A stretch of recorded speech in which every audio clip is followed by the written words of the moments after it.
talk to neighbours. It's like before you came down the road, we never going to see. So it's great just to get a chance to talk to yourselves about it. I suppose just to start off a little bit about myself. I'm a sociologist by trade, and as such that's kind of my background. But I suppose over the last 14 to 15 years, I've kind of focused a lot in on the kind of youth work side of it and so on. I used to work for Freud as well. When I finished my master's, I got a job with Freud, so I was working with them for a number of years as a regional youth officer. So my job was kind of going around trying to help establish Freud clubs and do the training of the leaders and all that sort of stuff. So I kind of had a good sense of kind of what was going on, you know, from that experience and so on. I would have kept involved with Freud over the years. And as Mark mentioned, one of the things that I'm within the School of Political Science and Sociology in NUI Galway, but as part of that, kind of a cluster within that, there are four kind of research clusters. One of the research clusters is the children and family kind of cluster, and we were fortunate enough, I suppose, over the last 4 or 5 years that we got a lot of funding from Atlantic Philanthropies, which you know about down here as well, to help us kind of set up the research centre. So there's kind of a staff of about, I suppose, between 20-25 staff, between PhD students, kind of full-time staff, admin staff, and so on. What we focus on in all of that work would be on family support and youth development. They've been two kind of broad areas that we kind of look at. So, I know that the work that you're doing with Martin in the programme here very much kind of dovetails, you know, in terms of the regeneration side, the youth community. They all kind of come together in our work as well. So I'm just making you aware of the fact that childandfamilyresearch.ie, I'll come back to the website in a second, but childandfamilyresearch.ie is the website. All the stuff that we've done is up there, so in terms of reports and you know, any kind of extra information that you might be looking for on any of the kind of projects, it's all there that you can kind of talk about, obviously, so you're welcome to it. In terms of this, what I want to talk to you about really is, we're fortunate in a way. I was just asking Mark there about your situation around the registrations and what you're doing. I know you're probably beginning to think about it at this stage and have nightmares thinking about what you're going to do and all the rest of it, but it'll all come together. I suppose we're fortunate in a sense, given the notion of youth cafes, that it's a relatively new concept. So because it's a relatively new concept, we're fortunate in the sense that we don't know an awful lot about it. So from the point of view of not even just this study, but any future study you might do or that you might be interested in, it's one of those things that there's a good bit of possibility in, because if you take something like a regular kind of youth club or a youth kind of activity that you know about, obviously there's an awful lot of evidence around what goes on in there, what works well, kind of what has been working well over the years. So we, you know, built up a good data bank of knowledge, be it in Ireland or elsewhere, around, you know, what works well. Whereas this youth cafe model is slightly different to your regular sort of youth work model. And because of that, we don't know an awful lot about it. So what I want to go through with you is just kind of give you some of the context of it, tell you kind of what we've done over the last number of years in terms of research, and then tell you a little bit about what we're doing now and kind of where we expect the stuff to go to. So just to give you a little bit of context, I suppose if you were to look at the nature of Irish policy since the Child Care Act of 91, you could say there's a plethora of policies, you know, all the way through the kind of 90s, through the 90s, all the way up to now in relation to children and families. So you've covered all of those, you know kind of what they are. One of the key ones from the Youth Cafe perspective was the National Recreation Policy. It was done in 2007, published in 2007, but it was after a long consultation with young people across the country around recreation. So one of the major findings out of that was, which is unanticipated, I suppose, really, was that what they talked about was a place to hang out in a safe environment with their peers. So we've all done it where you're hung out with your friends and so on, and you know, the back of the school playground, whatever it might be, or wherever. And it was that sense of, is it a safe place? Is it something that you can actually be yourself, get involved in different activities and so on, but that is dedicated to kind of young people. And that kind of roared out from that particular piece of work. So to take that bit further, the Minister for Children and Youth Affairs at the time, what they did was they put a funding proposal together for research to be done on youth cafes. Now at that time, kind of 2007-2008, there were only a handful of youth cafes. There were only somewhere about 10 kind of really established youth cafes, 10 to 15 really established youth cafes around that time. One of them, not just because it's in Galway, but the Gaff in Galway would be kind of one of the most established ones kind of around the country. There were other ones that have kind of established since. It was very good under Waterford. Obviously, you've ones here since in Limerick. So, in a sense, they were very, very new at the time. Now, if you think about anything new, one of the things that we didn't know an awful lot about was, well, what's the kind of, if you like, the theoretical background or the theoretical underpinning for these types of activities? So if you think of youth work in general, you know, if you go in and develop a needs-led activity with a particular group, you know the kind of theoretical base you're coming from. So it might be something around resilience, or it might be something around, you know, social support, or it might be something around alcohol and drugs, or, you know, whatever it might be. You generally know how to do that, how to facilitate it, and so on. So what the OMYCA at the time felt was that an awful lot of work was being done, but that there was no real baseline or no real standard of understanding around what exactly is the Youth Café and what are the kind of key components of it. So what they asked in their funding proposal was for a document which they called a foundation document, kind of a policy stroke theoretical foundation document to be done. So we applied for the tender, and we got the tender, and the first document there, I'll show you in a second, the first document was published called Youth Cafés in Ireland Best Practice Guide. So I'll tell you the nuts and bolts as we go on, kind of what was in there. When we had that done towards 2008, 2009, they came back to us and they said, well, that's fine in theory, but what about somebody that's a young person that's out in the community somewhere, or a volunteer that's out in the community somewhere that wants to actually go and set up a youth cafe? That document is a bit heavy. So you know yourself, big theoretical sort of thing, it's useful, but it's not useful, you know, from the point of view of reality. So what they asked us to do then was to develop a toolkit out of that, which was exactly the same kind of principles underpinning it, but in a much kind of lighter way, or a much kind of user-friendly way. So I'll show you the kind of the details in that as well. So that's what I want to talk to you initially about, those two documents, just to fill you in on what we did, kind of, you know, what the background was to those two, and so on. Currently, okay, so that was both of those that were published in 2010. At that time, so the 2007 report, by 2010 you had about 30 youth cafes. So this kind of idea was catching on across the country. So there were very kind of levels of youth cafes being kind of created, very well kind of run ones, very well kind of managed ones, and then ones that were more kind of ad hoc and kind of, you know, a bit more transient and so on. In 2012, the DCYA made funding available again for youth cafes. So I forgot to say, in 2010, when they launched the two pieces of research, they made about 1.5 million available for capital funding. So anybody that wanted to apply for capital funding, as in for buildings, they gave them the opportunity to apply for that. So that's where the rise came from, the 15 to the 30. Then 2012, they made more funding available, around the same again, about 1.5 million, with the idea to try and expand the overall kind of youth cafe base. So towards, I think it was the middle of 2012-ish, they put out another call for research, which was looking at the impact of youth cafes on young people. So again, we applied for it, we were lucky enough to get it. So what they asked us to do was, and I'll come back to it later on, would be to assess as much as you can the impact of the Youth Cafe initiative on young people, and in particular, this might interest you as well, on the communities in which they live. So we literally just kind of started that work. We've handed over the nuts and bolts of various chapters, and we're just about to agree the final draft of them now. So that should be finished by the summer. We expect all that stuff will be kind of available by the summer. Now, just again, you've probably gone out the gap at this stage in terms of your overall dissertation and overall work, but you keep an eye on it because they will become obviously out in the media. One of the agreements was for this current piece of research that we would also organise a one-day kind of seminar, national seminar, where we would invite anybody that was interested, but particularly people involved in youth cafes, to come together to talk about the findings first of all, but also to share best practice from the individual cafes that we came across, from some really good examples of work that was going on. So that should be happening in the autumn time. So it should be kind of a useful event, because there have been, as you know yourself, there isn't an awful lot of avenues or forums, if you like, for this type of information to get out there. You know, so there's the usual kind of routes, but from the point of view of conferences and so on, or kind of seminars or symposiums to kind of bring people together, there isn't an awful lot of scope for that. So that's kind of the broad kind of overall, I suppose, gist of where we're at with this stuff and so on. Both of these publications, that's our website there, chinafamilyresearch.ie, if you can read that stuff there. Both our publications are available, 2010 publications are available on that. So when you go into it, up there in the top left corner, you'll see publications. If you just go in there, you'll find the stuff that's there.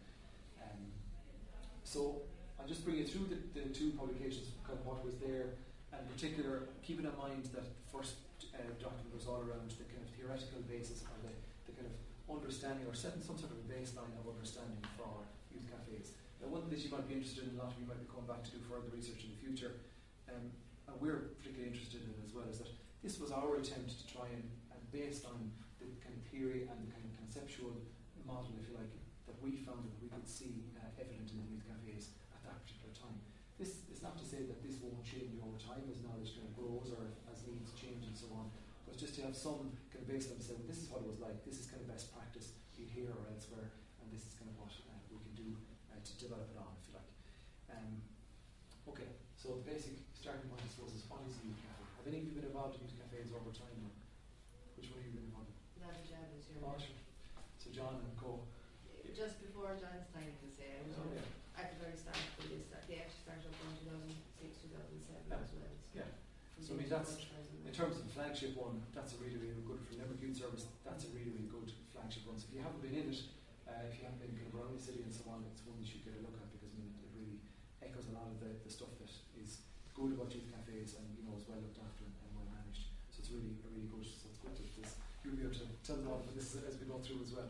So what is a youth cafe? Well, there's a distinction, I suppose, straight off between what a youth cafe is and what a youth club is. So before we go anywhere, what would you think, from the point of view of that distinction, what would you see in your head as the distinction between, before we look at the definition of youth cafe, what's from your understanding of what a youth cafe is, what's the difference between that and a regular youth club, for example? A youth club would be structured kind of activities more so with it, whereas a cafe is kind of youth can just in a safe environment where there is rules and regulations allowed, but it would be less unstructured, more of a hang-out place. Yes. So the structured element is definitely part of it. We'll look at. That's a really good point. Anything else that kind of strikes you something that's different? So take your typical kind of, you know, Ballymurphy on a Friday night, youth club playing soccer on a Friday night, or basketball, or, you know, planning a trip away, the typical sort of youth work activities that go on all around the country. What's the major difference between those two places, between the youth cafe and the Friday night effort? What do you do when Friday night is over? You pack it all up until next Friday night or whenever it is. So the one, I suppose, well, two differences: the structured, unstructured bit is important, but also the actual nature of the building. So you're all aware of the nature of how this regular youth work is being rolled out around the country. One of the things that came from the recreation strategy was a dedicated place. So youth cafe is a dedicated place that's open as determined by the needs of the young people. So if it needs to be open 24/7, for the want of an exaggeration, it can be open 24/7. So it's that sense of being open at times that suit. So a lot of youth cafes are open later, so they're open at, you know, late evenings, because that's when young people want to hang out, rather than during school time when they're in school, for example. Or it could be open during holidays, all the time during holidays, for example, rather than being closed. Or, you know, during August, when a lot of services close down, they will be open during August, for example. You know, so those types of things. But a dedicated building is such a dedicated space, and that's where the capital funding kind of comes from. So there's a lot of, like the one here in town, or the Java here, is a really good example of that sense of, you know, a nice place, just a nice place to be. It looks nice, it's youth friendly, kind of designed by you, and so on. So what is it in terms of age? There's a debate around the country about, and you know this yourself, in terms of the UN definition of youth or young people, the Irish definition of up to 18 and so on. But generally it goes, from our evidence around the country, goes from anywhere from 10 to 25. So it can change depending on area and so on. And I suppose the key bit is that it's determined by young people in conjunction with adults. So it's not a case that adults decide on, you know, the colour for the walls, or the, you know, the types of seating, or the types of activities that go on, or whatever. That it's in the best possible way, that it's a partnership approach between the adults and the young people and so on. Some of the smaller bullet points there, obviously, you know, relaxed, kind of friendly and so on. Place for both sexes, or people from different backgrounds. So again, a lot of the more rural areas over the last kind of 10 years would have had a huge influx of, you know, foreign nationals and so on. Again, or people from different kind of cultural backgrounds.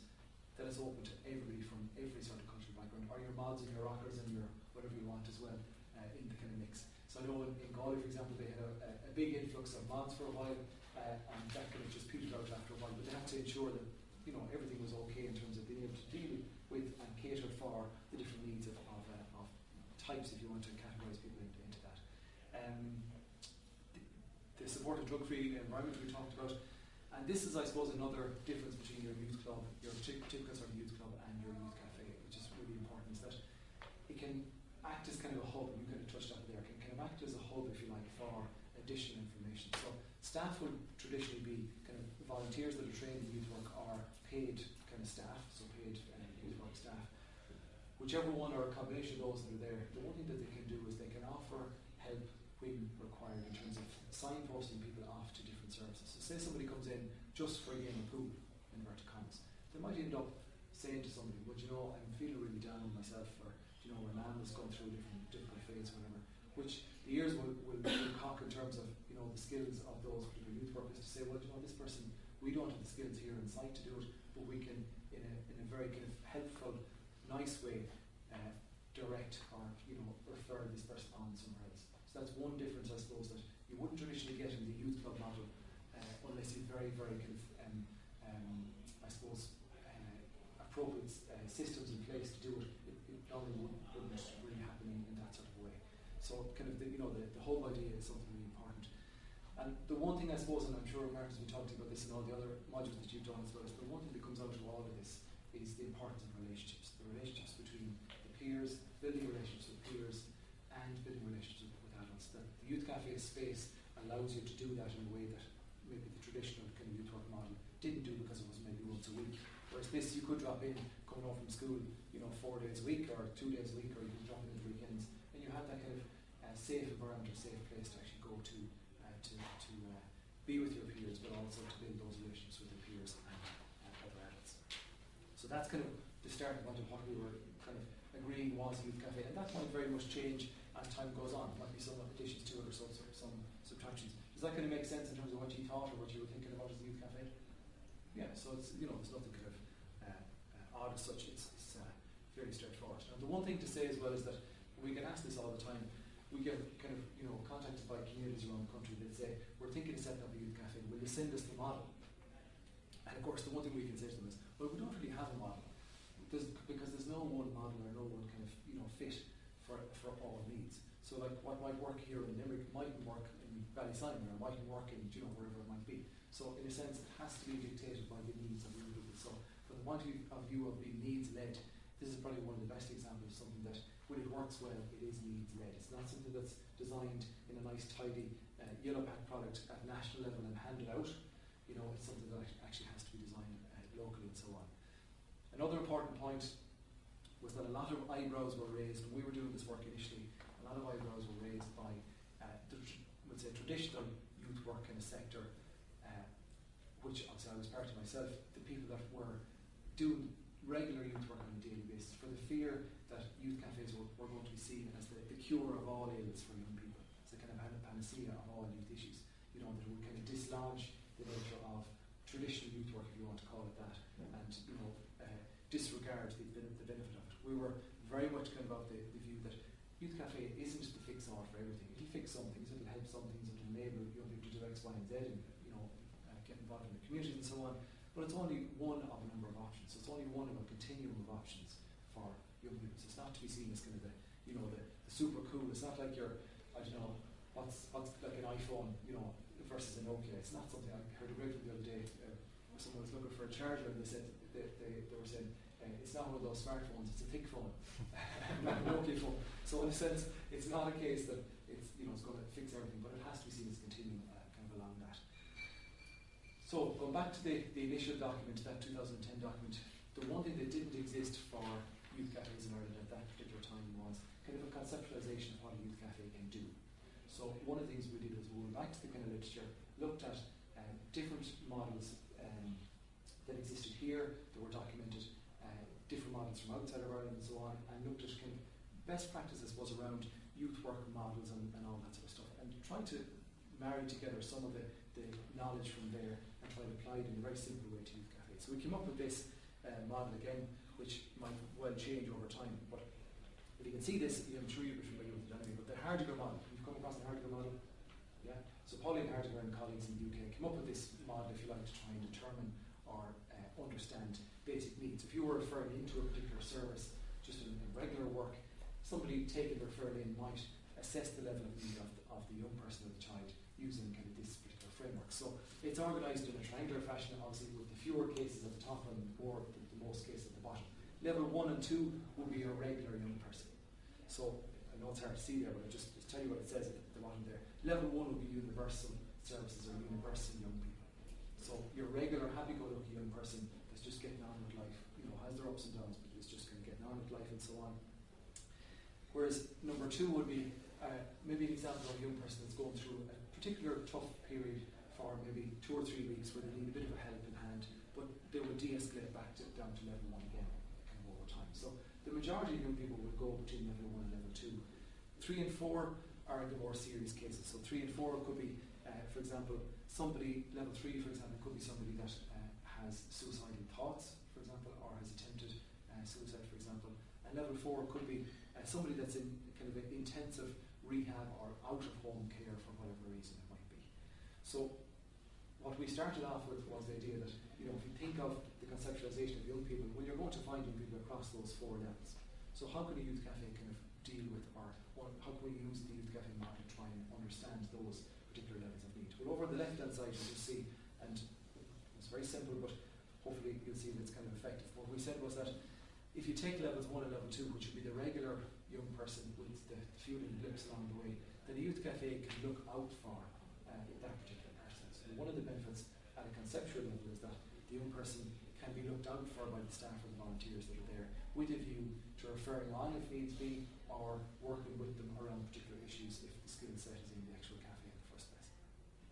And then on the higher end, if you like, a youth cafe can look into what will look into the reintegration of that young person back into maybe a level 2 or a level 1 when the time is right. So in other words, trying to integrate the young persons. But it's not a case that it's just for the perfect, squeaky, middle class white child. It's for everybody. It's for everybody of different levels of need and so on, going to level 4. So some of the cafes, the more established cafes, would have very detailed programs and projects for the level 3 and the level 4 when it's appropriate, obviously, to deal with them. So if it's a child protection issue and it's in social work, well then it's left in social work until it's deemed that it's okay to deal with the young person and so on, or to support them in that way. But again, that's about I'm sure you've looked at this, that's about the local relationships that are built between the actual project and the support centres that are there, be they statutory or community. So that's the kind of the model, if you like, that we put out there as a way to conceptualise youth cafes about what do they actually do. So they're either looking out for or looking into the lives of young people with a view to trying to support the particular needs. So that kind of makes sense in terms of the overall picture now. So I suppose the conceptual model itself fits within kind of youth work principles. When we talk about informal education, voluntary youth participation and so on, all of those kind of buzzwords, and we'll come back to them as we go through, they're all kind of understood to be part of that kind of conceptual model. So that Hardware's model is this useful starting point for the type of work that can go on in youth cafes. So I suppose really what we're saying is that the youth cafe model, as we understand it, it can work with a range of young people, those have a few issues or those have loads of issues. So again, when you go out into practice, wherever you're going to be doing your own practice at the moment, you know yourself, I mean, it can change overnight, where you have a very settled bunch of young people, and then you might come across a whole issue that happens in the community that upsets a whole kind of cohort of young people, or something will happen that will change the balance of need, if you like, amongst that particular set of young people. So that was the first bit we did, was to look at that kind of conceptual bit. The bit then that was left to do was to underpin that, if you like, to put legs on that triangle. What would be the kind of the theoretical legs that we could kind of put on that to give some sort of sense of, well, what does a youth cafe try to do? What does it try to hit at? Or what does it try to kind of achieve? And again, we went back to the literature, looked at some of the evidence that had been done or created elsewhere around things and models, around theoretical models that worked well, or kind of underpin the nature of youth cafes. So this is what we came up with. Now again, I'm not going to go into the detail of this, but just to give you some of the points around, we came up with 4 theoretical areas. And the first theoretical area was the whole area of social support. And as you probably know from your own study and so on, social support, again, is a relatively new concept. Kind of from the 70s and the 80s, social support kind of has begun to develop. And the simple, I suppose, explanation for it was that it was a medical doctor that noticed back in the 70s in the US that patients that had more social support, in other words, support from their nearest people to them, in other words, their siblings or their parents or whatever it might be, recovered more quickly from operations. So they could discharge these people quicker, they were able to deal with the issues a lot quicker if the more levels of social support they had. So that kind of got played out into a whole range of different areas, including youth work over the last kind of 20, 30 years. And I suppose the view would be that there are 2 types of social support. There's received, as what you actually get, but there's also perceived. So a lot of the evidence, and you can read this in the two reports yourself, a lot of the evidence that we can come across would suggest that the perception of having social support is actually more important than actually getting it. So think about that, the perception of actually having social support is more important than getting it. So say for example, say you lose your memory stick, for example, and the day before your thesis is due in. Well, who are you going to contact? Martin, don't contact me. But I get an extension, yeah. And metal detector. But if you think about it, who are you going to actually contact? Well, you're going to contact somebody that's actually close to you, somebody that will actually maybe listen to you and let you cry on their shoulder. So they might offer you emotional support, but they might offer you advice support as well, to go and contact Mark and say, look, this is the situation. I still won't be there. Yeah. So there's a whole different argument. There are generally kind of 3 to 4 types of social support that can be offered. But the point is, even though you might never lose your memory stick, you know, if I said to you now, pick out your mobile phone and pick 3 people that you could ring, no matter what happens, everybody will usually have 3 people that they can actually ring, or 2 to 3 people that they can ring. In terms of social support, that's what can be part of a Youth Café model, if you like, is trying to build or enable the social support networks of people closest to the young people, try and build those or develop those kind of further. For example, you know this from the Growing Up in Ireland study, I'm sure, parents are the single strongest social support kind of providers for young people, regardless of all the ups and downs and fights and arguments and all the rest of it.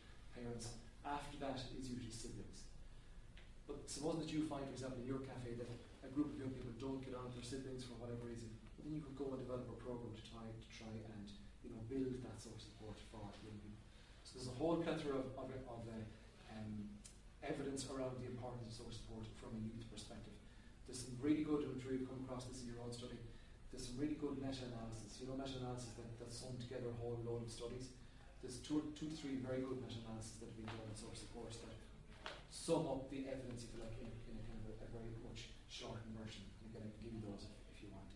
So that would be, I suppose, from the point of view of our understanding of this, that the more informal social support that you can enable being built for a young person, but then the more likely the young person is to be able to survive when the tough things happen in their lives. So it's not about youth worker going in and putting cotton wool around the young person, but it's about enabling that informal network. In other words, the phone contacts are the people that are in their life to build that sense of support. Because if you moved off in the morning as a youth worker, what will happen? It will just collapse if it's not set up in such a way that it's the informal networks take over. So the formal kind of intervention that you do is only for a period of time that will actually support the informal when you're gone. Attachment, again, you might associate it with early years. So building attachments in early years and so on with children and babies and so on. Well, we kind of brought it a little bit further, I suppose, from the point of view of one of the things that comes up all the time in youth development theory is about attachment. So attachment appears, and continuing attachment to adults in particular. And what we tried to look at was, well, how can a youth cafe be a source of or a base from which attachment can, if you like, help them to explore their talents or their abilities or their skills or their relationships with their peers or with adults. So say, for example, a young person comes from an environment where they don't get or they haven't got that opportunity to have a very secure attachment with an adult. The Youth Café can provide that through the volunteer or the paid worker, or maybe, for example, a young person is very shy. And we've had loads of examples of this through the research where they come in and actually they end up being very much attached to other young people that they might never have got the opportunity to do before. And I'll come back to some of that kind of evidence later on. So attachment theory, again, we've a lot of stuff around that in terms of how it might aid the overall kind of Youth Café process. Resilience, again, around for a long time. The bounce back ability of young people. That, it's about a bit like the weighing scales idea. So Robbie Gilligan talks about it all the time. That it's the ups and downs of life, literally the ability that you have to balance that particular weighing scales when things actually hit you and so on. Our view would be, again, that if you work towards programs that are based around resilience and so on, and understanding how resilience works for young people, it can enable young people to be resilient as a result of the Youth Café, and in particular, stay resilient. So that's what I said to you at the beginning, is we don't know. This is in capital letters, a tentative model, as in we don't know exactly if we've hit the nail on the head. We hope we have, the evidence would say that we have, but from an Irish perspective, we don't know to what extent all of these things are going to play out until the longitudinal research is done over time. So, these youth cafes are only beginning to start really at this stage. So all this stuff is, one of our recommendations obviously is that all this stuff is measured and kind of monitored, as much as you can in youth work over time.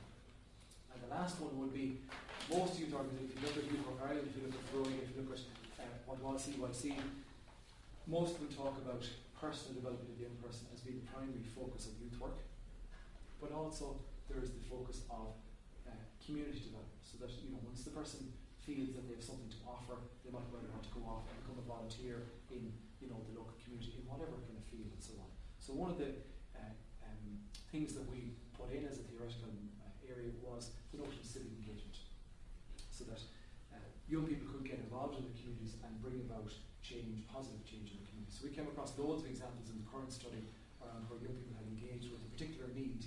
For example, one of them was for the time of the what do you call those monitors, the carbon monoxide monitors. So where elderly, for example, were concerned in their area around monitors and not having, and they all came together and worked the community groups to try and facilitate that type of thing, and just giving back to the community and being respected them for actually doing the work, which was an issue for them.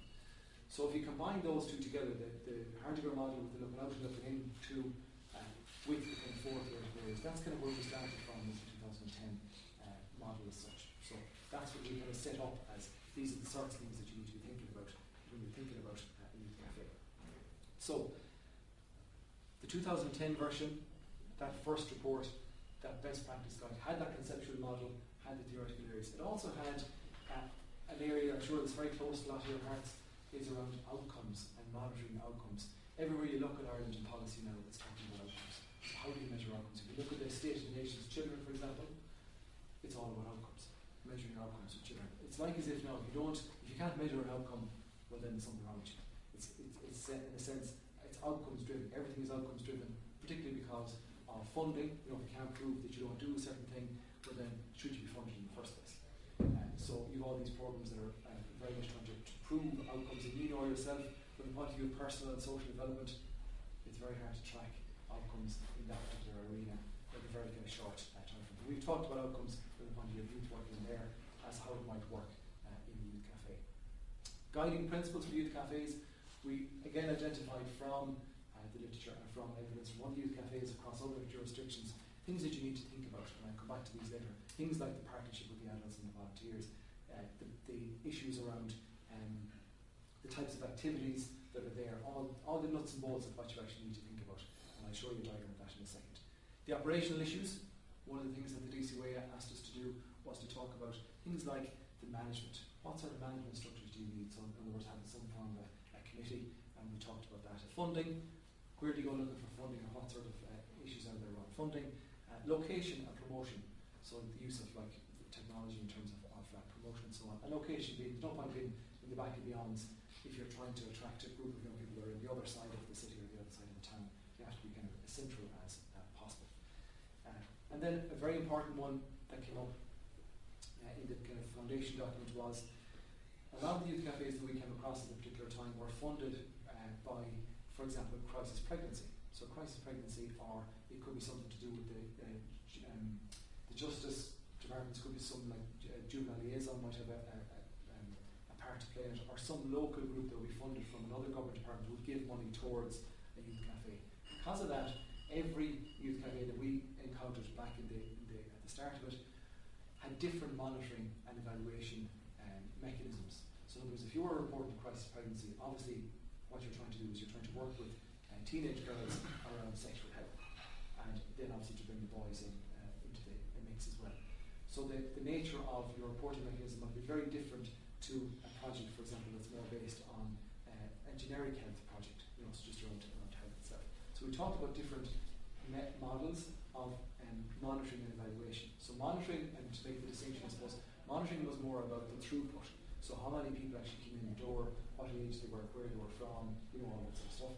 Whereas the evaluation was, how do you actually know what you do is making a difference? So we talked about actually evaluation methods, self-evaluation methods for young people, but also evaluation methods for staff that they could use within themselves, as well as moving on then to the external evaluations that researchers could come in and do for them. So that's kind of what's contained in the first report. All that stuff, if you just go back to the website, you'll find the report and you can read that stuff yourselves. I'm not going to go into the detail of it because we'll be here until Christmas just to go through all that. Is that fair enough in terms of at least you know what's there and you can go and look it up yourself? Okay, the toolkit, the second document in 2010 was the toolkit, was designed literally for three kind of categories or three groups of people. For the well-established cafe, so like the one here we talked about in Limerick, the GAF, any of the ones that are well established.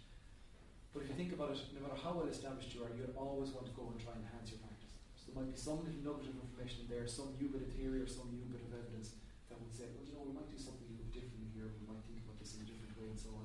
So it was designed for them. It was also designed for those that were just setting out. So there might be 2 months, 3 months, 6 months in operation. Can they get some tips around maybe where to go from here?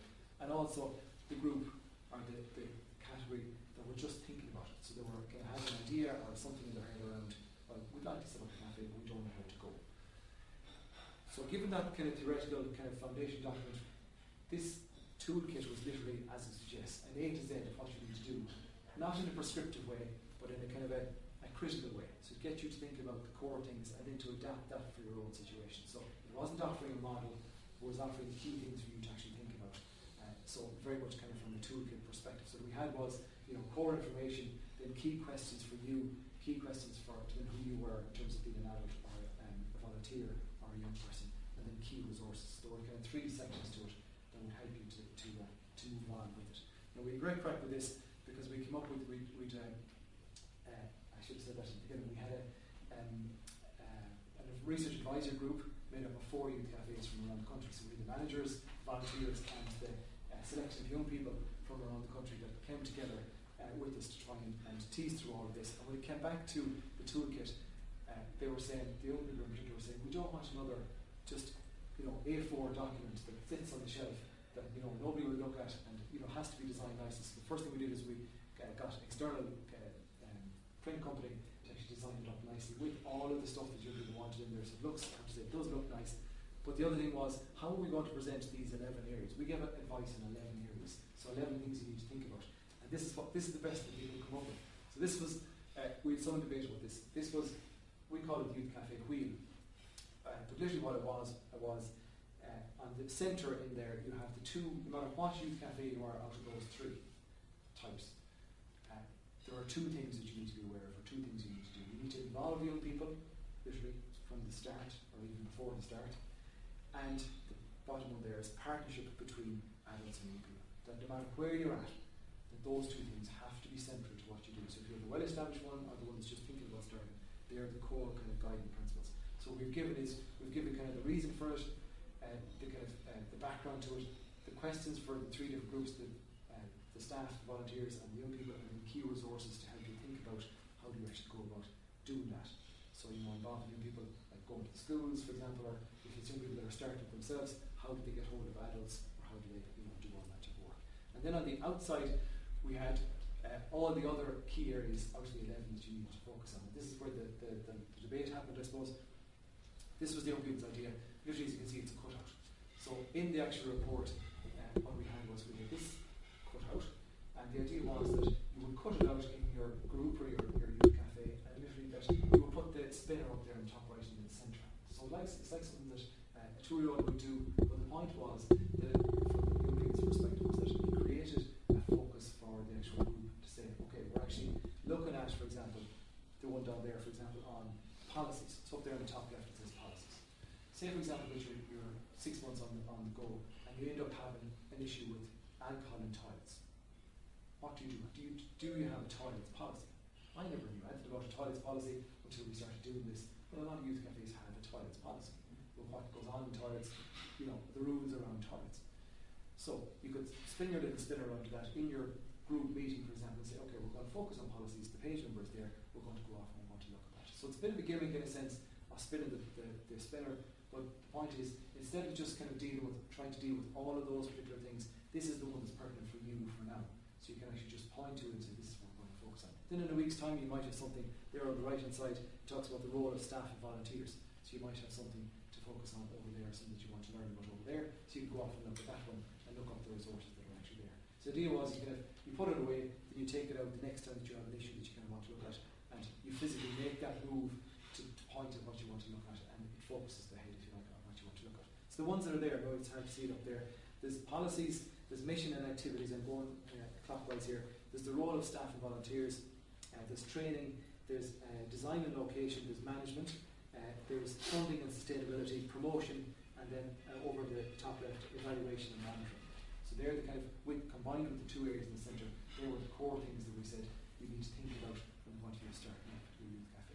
So again, they're very much kind of user friendly in the sense of how they're laid out and how you actually access the information on them and so on.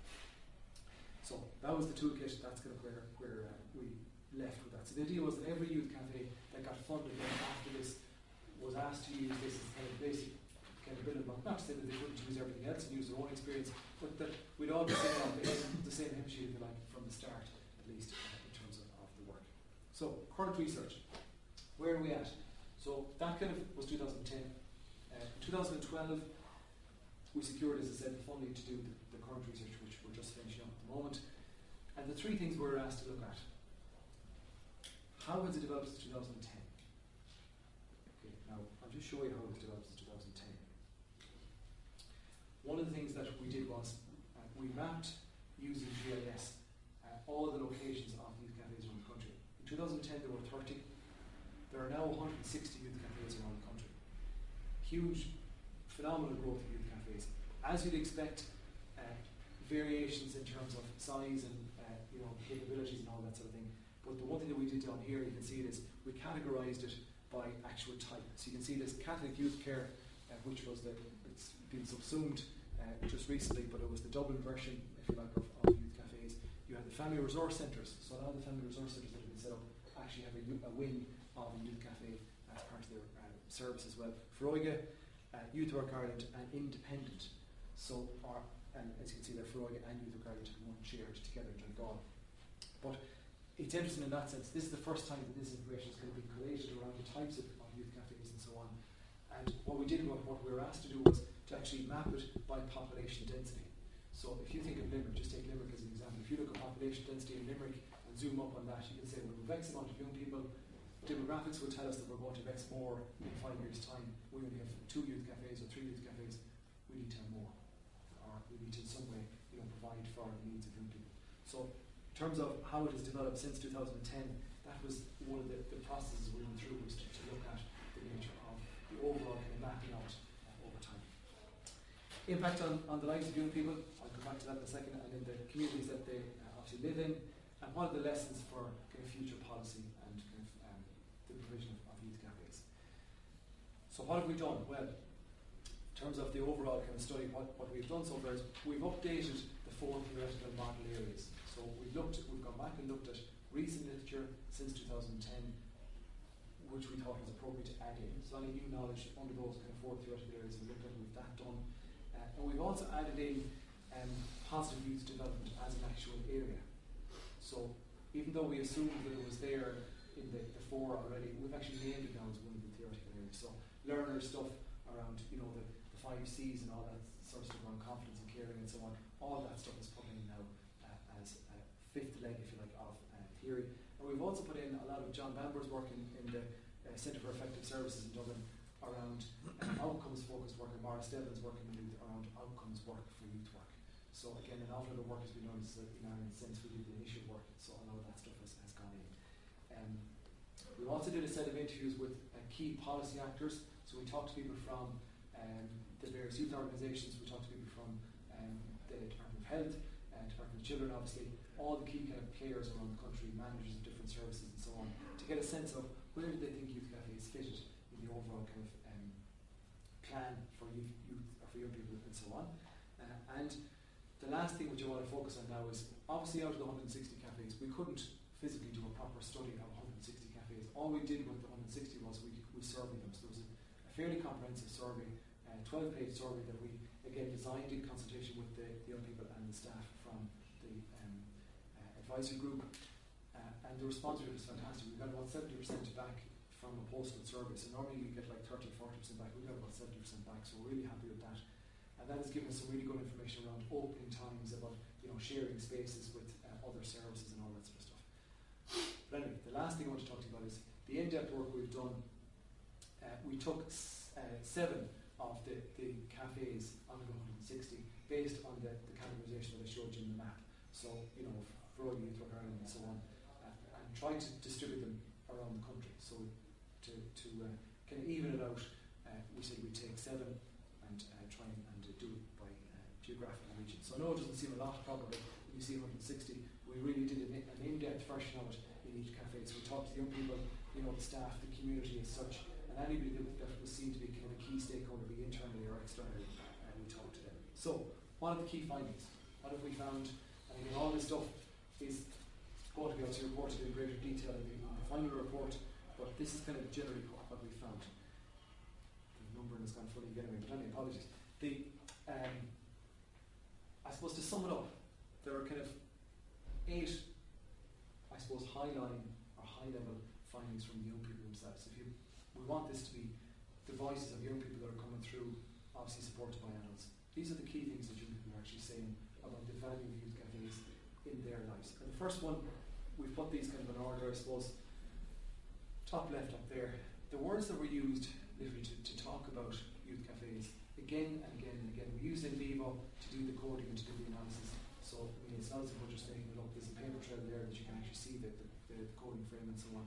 Things like free, feeling empowered, independent, loved and supported. Now, I have to say I was very taken aback when I saw the last 2, the loved and supported bit, that in terms of youth work, there's something good going on when you see that these words are being used by young people that, you know, traditionally might necessarily be seen as a cool thing to say as a teenager in Ireland. You know, you feel loved, you feel supported, as well as being able to feel that you're empowered or independent, that you're free, that you're actually in a place where you can actually be yourself and so on. And the very kind of powerful quotations to go with that from various kind of young people that we've interviewed and so on that will be in the final draft. Second point there is that every locality has places where young people aren't safe. And the one thing that we found in that situation was where the young people went to youth cafes, they felt very much that in that period in their day, they felt safe. So it was actually providing that safe. It's not just a safe space, it is a safe space for young people. That was a big point for them, an important point for them. School, having to put on masks. They felt that generally school as a setting was very much dictated by expectations about being as good as your brother, being as good as your sister, being able to sit your high level paper, being able to do all those things, that you had to put on a mask to be in school a lot of the time. They took a very strong young person to be themselves in school. Whereas what they found was that in the youth cafe, even though they were still mixing with similar groups of young people in the youth cafe, because of the environment that was there, they felt more free to express themselves. And again, you know, given the whole kind of development of the swings and roundabouts for young people now, what they face, I think that's very profound in itself, that they feel that Youth Café provides that safe space, again, to be themselves. The fourth point there at the bottom left, art in the broadest sense of the word, be it music, be it written work, be it fine art, be it woodwork, be it, you know, mosaics, whatever it might be, that are across the country. We've some great examples of it. But art, in that broadest sense of the word, is their identity. The one thing that, for them, again, differentiated a regular youth club from Youth Café was that their art was there. So that if they put up 2 dots on the wall, well, that was their stuff, and it wasn't taken down and put back up again, it was actually there, and then it was added to. So some really, really good examples of pictures of this stuff as we kind of went through. But it was really, this for them summed up who they were, kind of what they were in terms of identity. Fifth point up there, which again really showed, I suppose, the powerful nature of the relationship bit that I talked to you about at the beginning, is that they felt more able to talk to their friends and Youth Café staff rather than teachers when it actually came to issues that they needed to talk to somebody about. Not to say that some teachers that they wouldn't talk to, but in general they would prefer to do it in the Youth Café setting. So again, it talks about, I suppose, that nature of the support mechanism that's there, the informal support that we talked about earlier on, rather than that kind of formal, maybe more strict, kind of routinized support that you might find in school. Learn how to make socially responsible decisions and interact with adults. Kind of goes without saying. And this one was something that kind of we didn't expect to see come up at all, but something that was interesting, was that for the older young people that were involved in youth cafes maybe for 2 or 3 years or there for a period of time, they were very interested in acting as role models for the younger ones. So that they wanted to try and say, this is something that we've built, this is our youth cafe, we want to show, how it can work for you as well. So, this is how you organise yourself, this is kind of how you get young people involved, this is how you respect each other, and all those sorts of things were kind of central to what they were talking about. And that kind of spread out into the community as well.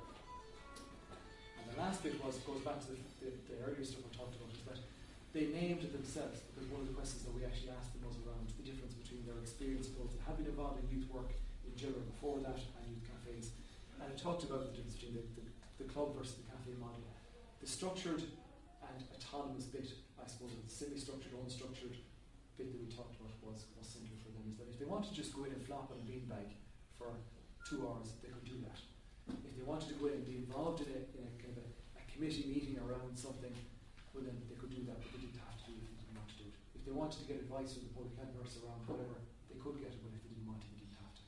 So there's that kind of dipping in and out, if you like, that a la carte sort of nature, but knowing that the support was there for them and being able to pick out what they kind of wanted as they went, rather than kind of the full product being given to them regardless of whether they wanted it or not. That's for them was kind of important. Now, I've only 4 quotes here, just you can read them as I talk through them. I'm not going to read them, but these are just 4 quotes that sum up the 4 theoretical areas that we started off with, so the resilience and the attachment and so on. First one, you can see is that it's about a young fellow that used to get into fights all the time. And then through his work and through the support of the Youth Café, felt very much that he could turn the other cheek and walk away. He didn't have to get involved. And again, when you tease through the kind of interview with him and so on and the work, it was very much around the support that he got to enable himself to build his own self-confidence and so on from the Youth Café.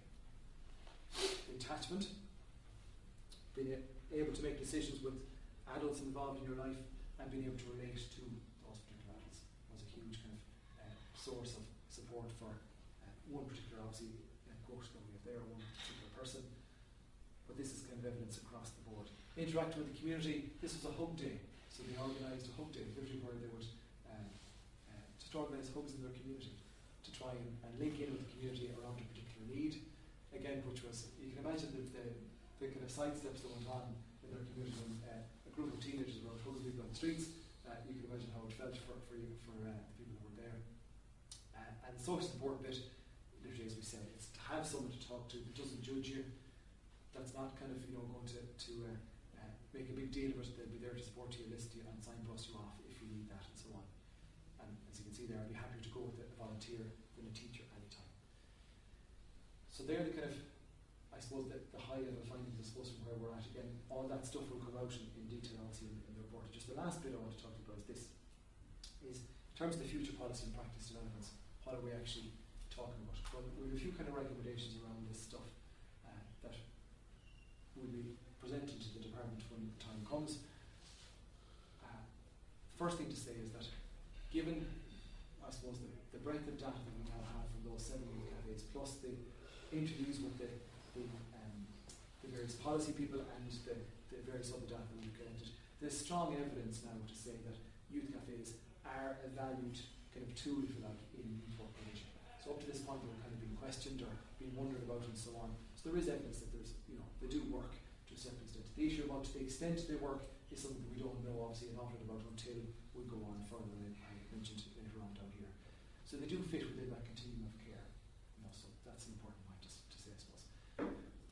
Another point is that of the 160, a number of those cafes, about maybe 10% of those cafes had closed down and had reopened under a new name or in a different location or with a different focus. And the reason was, when we actually teased through with the cafe, was that they had adapted over time. So they went in with one model in mind: we're going to be a health cafe, we're going to be an education cafe, we're going to be a whatever cafe. And obviously the need was met, or that group of people moved on, the next group came in, they didn't have that same need, so it died. Or PR might have been very bad, or the location might have been very poor. So in terms of adapting to need, one of the core issues that we came across was the need to adapt continually. That will only come from a situation where the cafe is linked in with young people all the time. joint management, also without saying. And one thing that needs to be done, and that's what we're hoping to do with that symposium that I mentioned to you at the beginning, is that there's a very huge variation in what constitutes a youth cafe around the country. We went to one in Leitrim, for example, and Leitrim, as you know, is a very long county and has traditionally had very few services. So even social work has very, very kind of skimp services, be it at statutory level or minor community voluntary. It was probably the oddest experience, but the best experience in one sense because of the resources that they had and how they were actually doing. It was in a family resource centre, being run by one of the family resource staff people as a volunteer. And it was really interesting from that perspective, just to see the vast difference between a really big funded one, you know, with all the fancy gizmos that go with it, versus the small one in a small kind of rural setting and so on. But that needs to be talked about at a kind of a national level. You know, what are those differences? What's acceptable? What's not acceptable? All that type of thing. Third last point is that an integrated youth cafe we have found is one that is, I suppose, more successful and has been more successful in the long run. For example, the Lab Jam here, for example, that's integrated into Limerick Youth Service, that's not standalone as such. There are a number of independent youth cafes around the country, and ones that literally they're not linked into any youth work, they're not affiliated to anybody.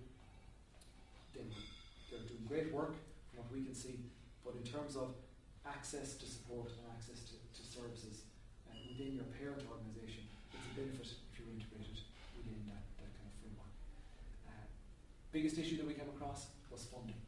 As you probably know, and as I said to you, capital funding, there's no end of capital funding available, but it's about the sustainability of that funding going forward.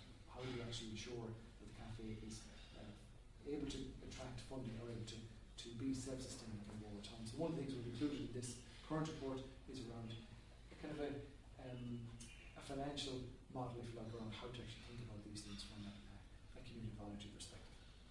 And the very last bit, which I'm sure you're sick listening to, is the INC-USF, the Quality Standards Framework, for example. One of the things that we need to be conscious of is, given the fact that that's there for kind of generic youth work and so on, and obviously being rolled out across the country, one of the things that needs to be built in seriously into youth cafes is a system of monitoring and evaluation that speaks to something, be it to the INC-USF or to the Agenda for Children's Services in terms of the 5 outcomes, or to even the strategy for research and data on children's lives from the department. Something that will actually address the needs of young people and kind of volunteers and every involvement over time through monitoring and evaluation. So that's me finished. If you have any questions, does that make sense first of all? Yeah, so if you, thanks for listening. If you have any questions at all or anything you want to ask, fire away, or any of that stuff that you want, any of the literature or any of the kind of documents with spare copies of all that stuff if you want to, and that stuff. So fire away if there's anything you want to ask. Thanks, Cormac.